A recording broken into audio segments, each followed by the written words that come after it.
Hey friends, welcome to Emttasia TV YouTube channel. This is brand new series Self-MBA and Startup MBA. Watch this series to become a self-made MBA. Learn from home.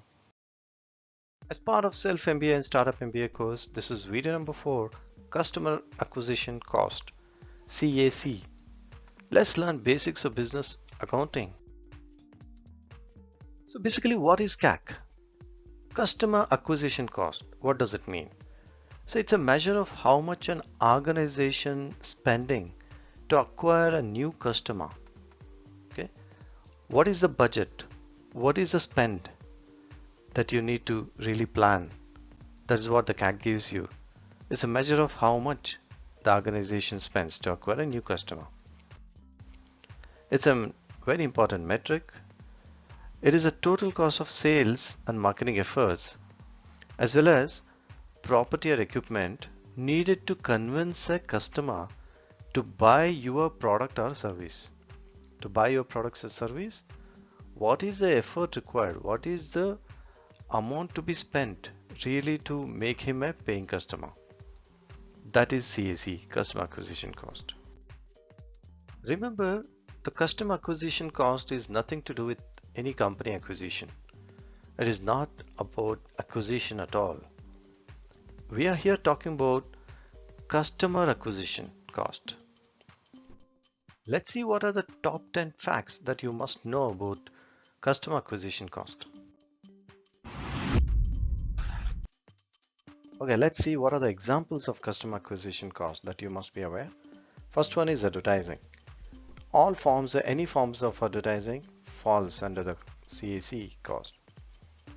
Next is sales and trade promotions, such as in-store displays and point of purchase promotions. In-store displays or point of purchase promotions falls under sales and trade promotion, is part of CAC. Direct marketing expenditure, such as direct emails or campaigns, email campaigns that you do, direct marketing falls under CAC. Most other promotional methods such as events and sponsorships or even online activities falls under promotional methods, is part of the CAC.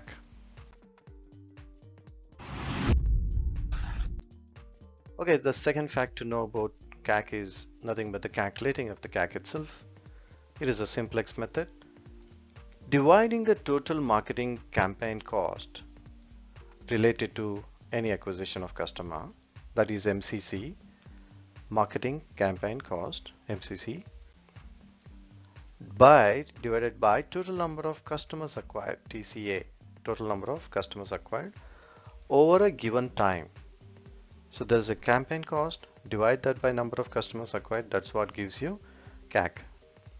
So here total cost spent is 1 lakh for example, and you got 10 customers from that campaign. Then the cost acquire a customer is 10,000.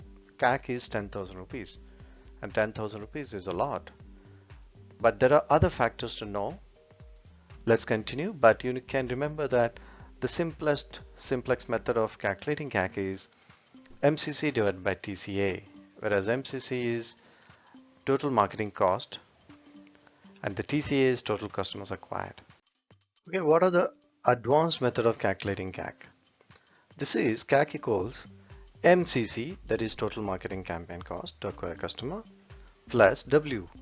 W is the wages associated with the marketing and sales, plus S. S is the total cost of marketing and sales software, plus PS, any additional professional services, example consultants that were used in marketing sales, plus O is overhead, divided by total number of customers acquired. Means it is not just the marketing campaign cost that is involved to acquire a customer. There are other things like wages, sales softwares, or any additional professional services or consultants, or the overhead that you incur in getting a customer. So add all the expenses divided by total number of customers acquired. That is what gives you, in this example, how to exactly calculate the CAC.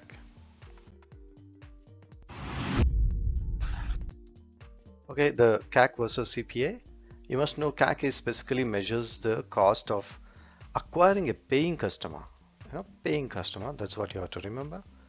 Whereas CPA is cost per acquisition. That is a cost of acquiring a non-paying customer, not a paying customer. He's a non-paying user, but he's not a paying customer. That is CPA, cost per acquisition. CAC versus CPA, the difference you must be aware of. So cost per acquisition, often abbreviated as CPA, is an essential KPI, key performance index, KPI that shows you the total or average cost to gain one new customer. That's what the CPA shows, to gain one new customer. But CPA, cost per acquisition, measures the cost of acquiring something that is not a customer. For example, a registration, activated user, trial, or a lead. Only that is shown by CPA. This is not really getting the customer to pay to you. It's about gaining a new registration or activated user, trial, or a lead. That's what the CPA, cost per acquisition, tells you. What is the fourth thing you must know about CAC? Aim to recover your CAC in less than 12 months. That's 1 year. Otherwise, your business will require too much capital to grow. You may need more capital to grow if you don't recover CAC within 12 months. In early days of the business, you will not be able to accurately predict your conversion rates. You will not be able to predict the conversion rates, and the viability of your entire business may depend on this. So we recommend building an execution plan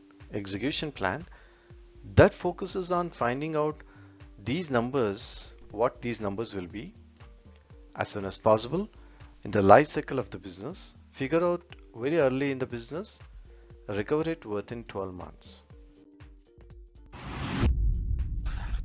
Okay, the fifth thing you need to know about CAC is a CRM platform, customer relationship management platform, can help you track of new customers, their movements through the sales funnel, how much they buy, including when and where, loyalty programs, and more.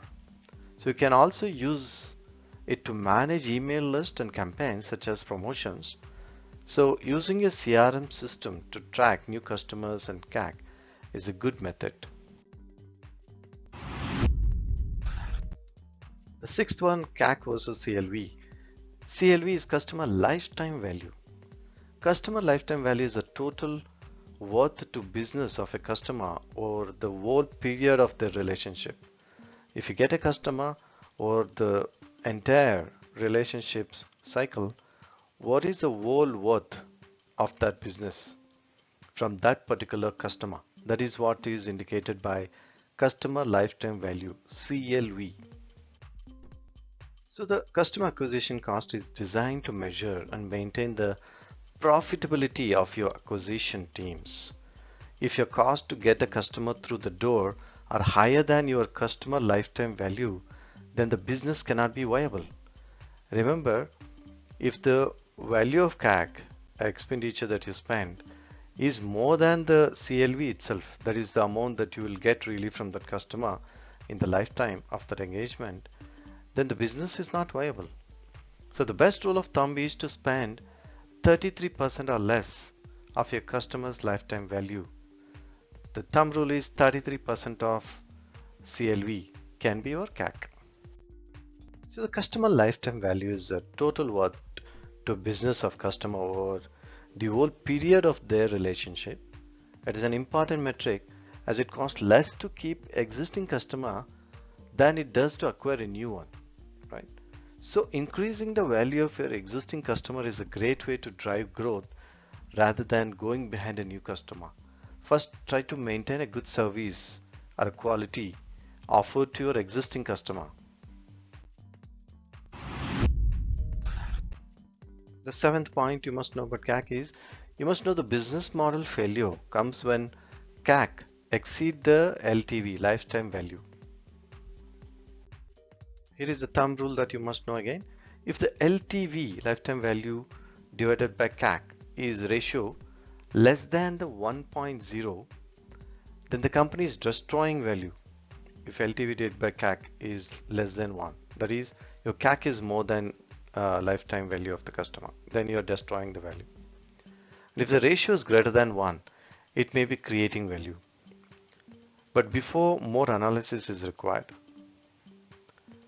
Generally speaking, a great ratio greater than 3.0 is considered good, but that's not necessarily be the case. That is, you're generating 3 times of lifetime value compared to the CAC that you spent. If you spend 1 rupee, the 3 rupees should be the at least lifetime value that you earn from that customer.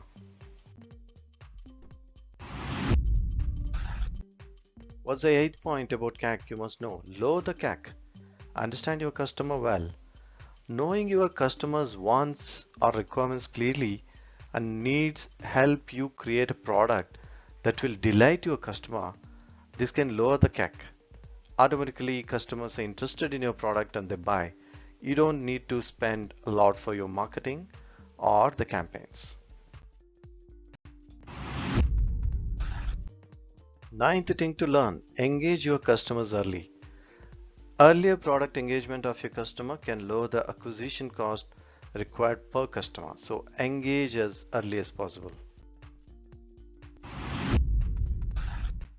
The 10th point, make them to come back.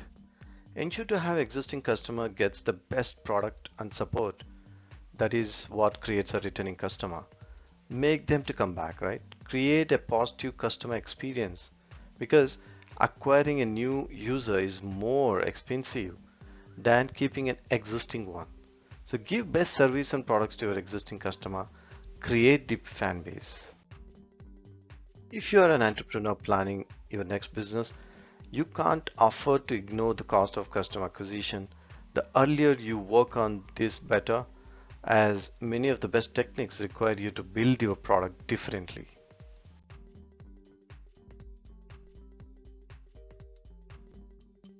Okay, what are those that you learned from this video?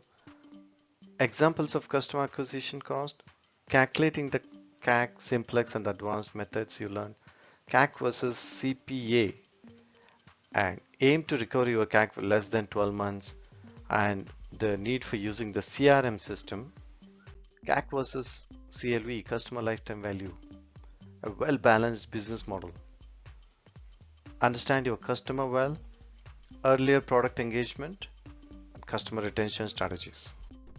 Friends, thanks a lot for your support. Hope you like the Emttasia TV YouTube channel and brand new series. Watch this series to become a self-made MBA. Learn from wherever you are. Please like, share, subscribe, and forward. Thank you.